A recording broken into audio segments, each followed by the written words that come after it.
Assalamualaikum warahmatullahi wabarakatuh. Perkenalkan, nama saya Balki Janati. Saya dari kelas TRKJ atau Engineer. Di sini saya akan mengerjakan tugas ke-15 TRKJ. Yang pertama, saya akan soalnya yaitu penjelasan sistem operasi pada Linux. Sistem operasi yaitu perangkat lunak inti yang mengelola perangkat keras dan perangkat lunak pada komputer. Sistem operasi bertindak sebagai perantara antara pengguna dan perangkat keras, serta menyediakan layanan dasar seperti pengelolaan file, proses, memori, dan perangkat input atau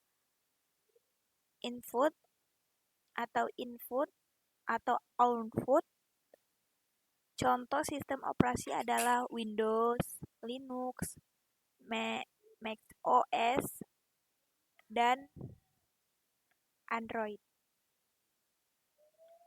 Nah, di sini sistem operasi ini komponen penting yang memungkinkan komputer berfungsi dengan mengatur perangkat keras dan perangkat lunak, serta memberikan antarmuka yang memudahkan pengguna untuk menjalankan berbagai aplikasi.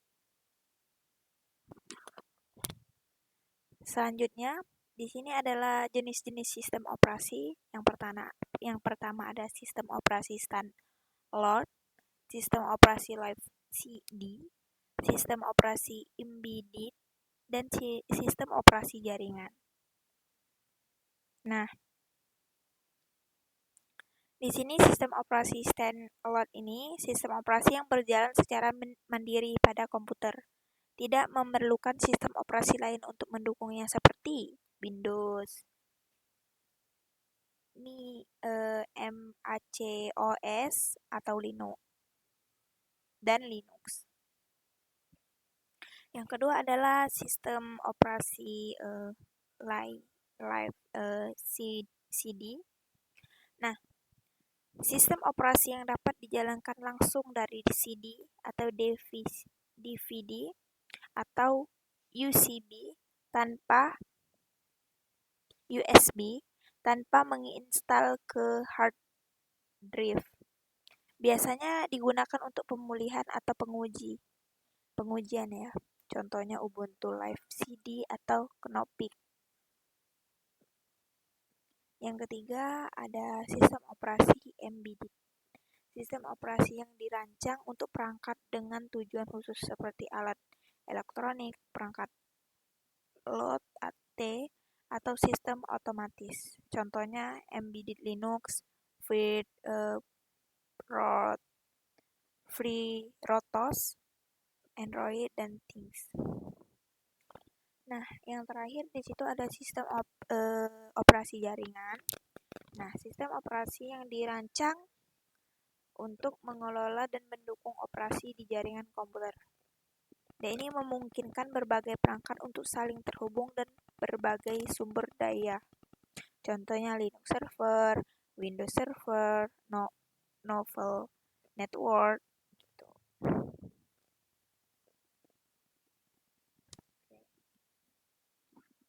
Selanjutnya di sini adalah Linux. Linux adalah sistem operasi open source berbasis Unix yang dikembangkan oleh Linus Torvalds pada tahun 1991. Linux ini terkenal karena kestabilannya, keamanannya, dan fleksibilitasnya. Sistem operasi ini dapat digunakan pada berbagai perangkat, mulai dari komputer, maksudnya komputer desktop hingga server, smartphone, dan perangkat LTE. Karena bersifat open source, pengguna dapat mengakses dan memodifikasikan kode sumbernya. Jadi karena Linux ini sistem operasi open source yang fleksibel, aman, dan stabil, banyak digunakan pada berbagai perangkat dan platform. Nah, di sini adalah kernel Linux. Kernel Linux ini adalah inti dari sistem operasi. Jadi, kernel Linux ini dia itu inti dari segala inti sistem operasi pada Linux. Nah, dia ini yang bertanggung jawab untuk mengolah sumber daya perangkat keras seperti CPU, memori, dan perangkat input atau output, dan menyediakan layanan dasar untuk aplikasi. Kernel, itu kernel ya, bertindak sebagai perantara antara perangkat keras dan perangkat lunak. Nah, dia ini memastikan bahwa setiap aplikasi ini dapat berfungsi dengan memanfaatkan sumber daya sistem secara efisien. Karena kernel Linux ini bersifat open source. Jadi dia itu bersifat open source gitu ya. Memungkinkan pengembangan ini untuk memodifikasikan dan mendistribusikannya. Nah, intinya kernel Linux ini bagian inti dari sistem operasi yang mengelola perangkat keras. Jadi dia itu mengelola perangkat keras dan menyediakan layanan untuk aplikasi. Selanjutnya di sini adalah salah satu fitur yang mencolok dalam Linux. Nah, yaitu open source yang berarti kode sumber dapat diakses, dimodifikasi, dan distribusikan oleh siapa saja.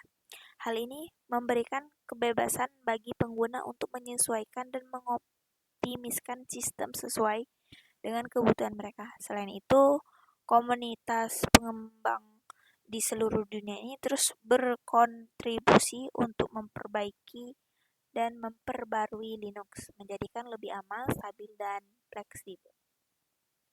Jadi, salah satu fitur mencolok dari Linux ini intinya itu memungkinkan pengguna ini mengakses, memodifikasikan, dan berbagi kode sumbernya,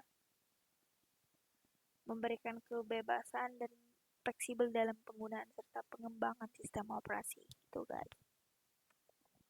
Nah, selanjutnya di sini ada Linux mendukung dua antara pengguna utama, yaitu GUI Graphical User Interface dan CLI Command Line Interface, dan pengguna dapat memilih untuk menggunakan salah satu atau keduanya sesuai kebutuhan dari preferensi.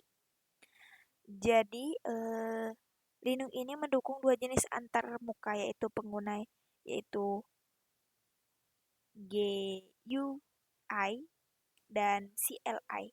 Nah, kalau GUI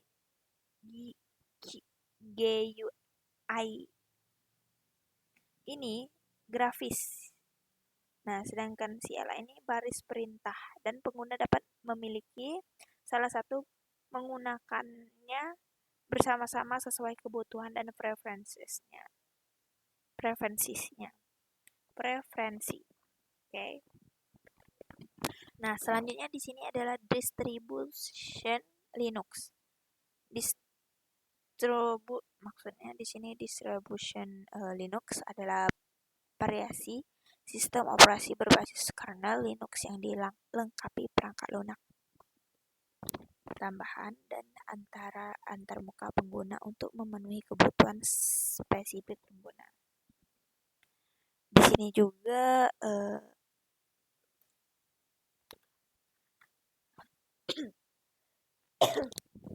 ada Debian, open source. Maaf ya, saya nggak tulis di sana karena lupa mungkin. Nah, tapi saya akan jelaskan.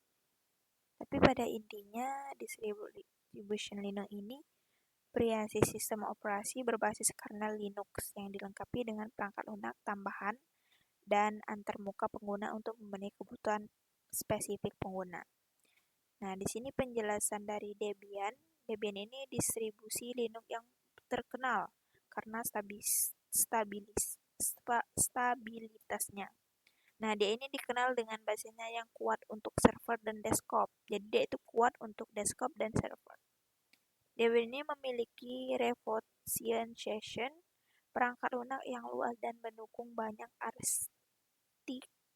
arsitektur perangkat keras. Debian juga digunakan sebagai dasar untuk banyak distribut lain seperti Ubuntu dan lain-lain.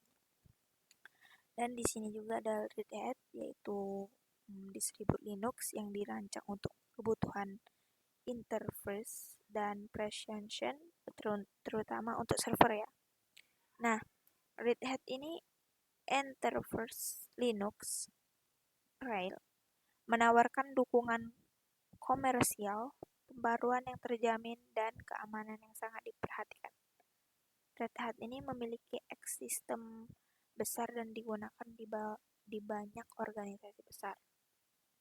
Dan yang ketiga adalah open source, adalah distribusi Linux yang berfokus pada kemudahan penggunaan, kecepatan, dan fleksibilitas.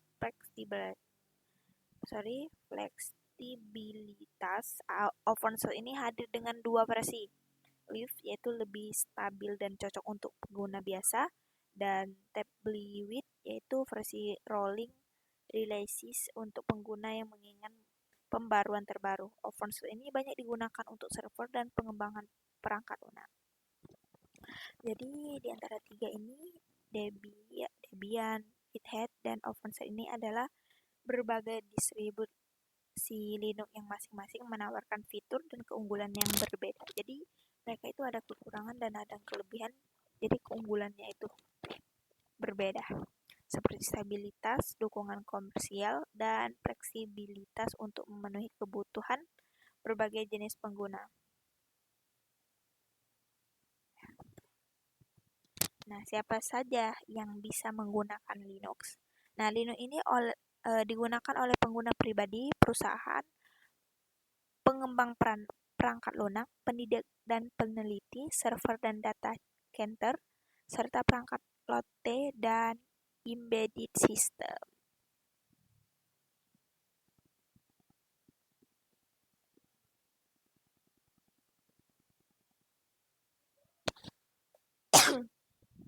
Jadi di sini kita intinya tuh Linux ini digunakan oleh berbagai kalangan, mulai dari yang saya sebutkan tadi. Jadi dia ini digunakan berbagai kalangan, mulai dari pengguna pribadi, pengembangan perangkat lunak, perangkat perusahaan, hingga server besar dan komunitas open source. Nah, berkat keamanannya ini stabilitas dan fleksibel. Contohnya yang pertama aja, contohnya pengguna pribadi. Banyak penggunaan yang memilih distribusi ini Linux seperti Ubuntu, Mint, atau Fedora untuk penggunaan sehari-hari seperti browsing, multimedia, dan pengembangan perangkat lunak. Itu contohnya ya, dari berbagai siapa yang bisa menggunakan Linux.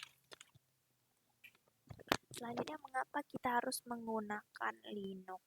Mengapa kita harus menggunakan Linux? Karena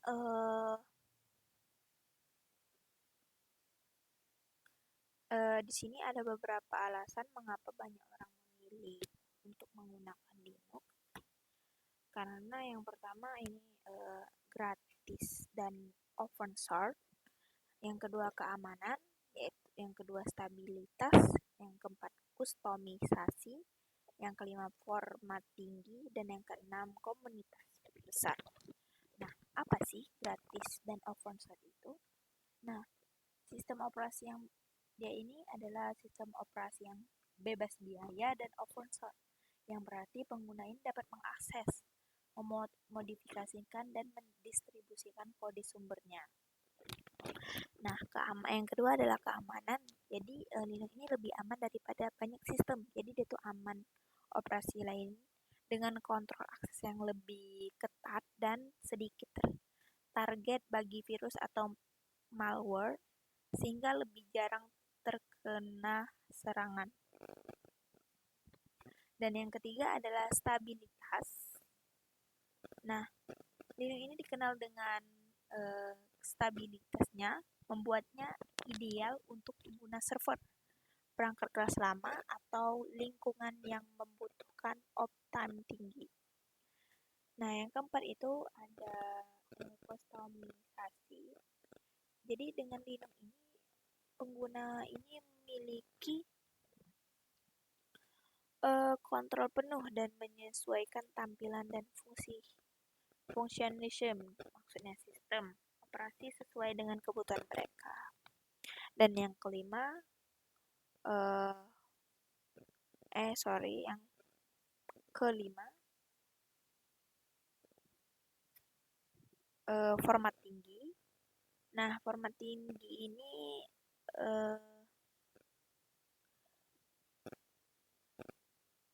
ada komunikasi pengguna dan pengembang yang aktif. Jadi, jika kamu mengalami masalah, banyak sumber daya dan bantuan tersedia secara online.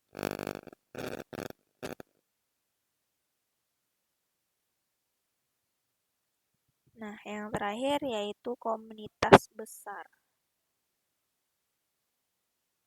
Kayak dukungan gitulah untuk berbagai perangkat. Jadi Linux ini dapat berjalan pada berbagai perangkat, mulai dari desktop, server, hingga perangkat lotte dan perangkat keras lama. Di sini juga ada performa pada server. Di sini saya akan jelaskan. Jadi pilihan utama untuk server ini karena efisien dalam mengelola sumber daya dan kemampuannya menangani beban tinggi dengan stabil. Intinya Linux adalah ini sistem operasi yang gratis, aman, stabil, dan dapat kustomisasi serta memiliki komunitas besar yang mendukungnya dan menjadikan pilihan tepat untuk berbagi keperluan baik di desktop maupun server. Gitu guys. Sekarang di sini kita akan menjelaskan Linux and the teacher. Ya, gitulah. Ini adalah struktur sistem operasi Linux yang terdiri dari beberapa komponen utama yang bekerja bersama untuk mengelola perangkat keras dan menjalankan perangkat Linux.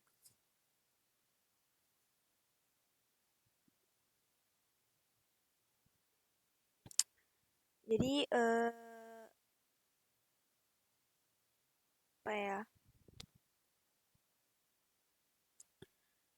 dia ini struktur sistem operasi Linux yang terdiri dari beberapa komponen utama yang bekerja bersama untuk mengelola perangkat keras dan menjalankan perangkat lunak. Komponennya yang utama yaitu kernel, system call interface atau CCI, user space, shell, file system. Jadi arsitektur ini memungkinkan Linux ini untuk beroperasi secara efisien. Gitu guys. Nah, mungkin di penjelasan saya ini semoga bermanfaat. Mungkin jika ada kekurangan, mungkin itu salahnya dari saya sendiri. Dan jika ada benarnya, mungkin itu dari Allah Subhanahu Wa Taala. Di sini, alhamdulillah tugas saya yang ke-15 alhamdulillah selesai. Semoga bermanfaat. Saya akhiri. Jadi, thank you. Saya akhiri. Wassalamualaikum warahmatullahi wabarakatuh.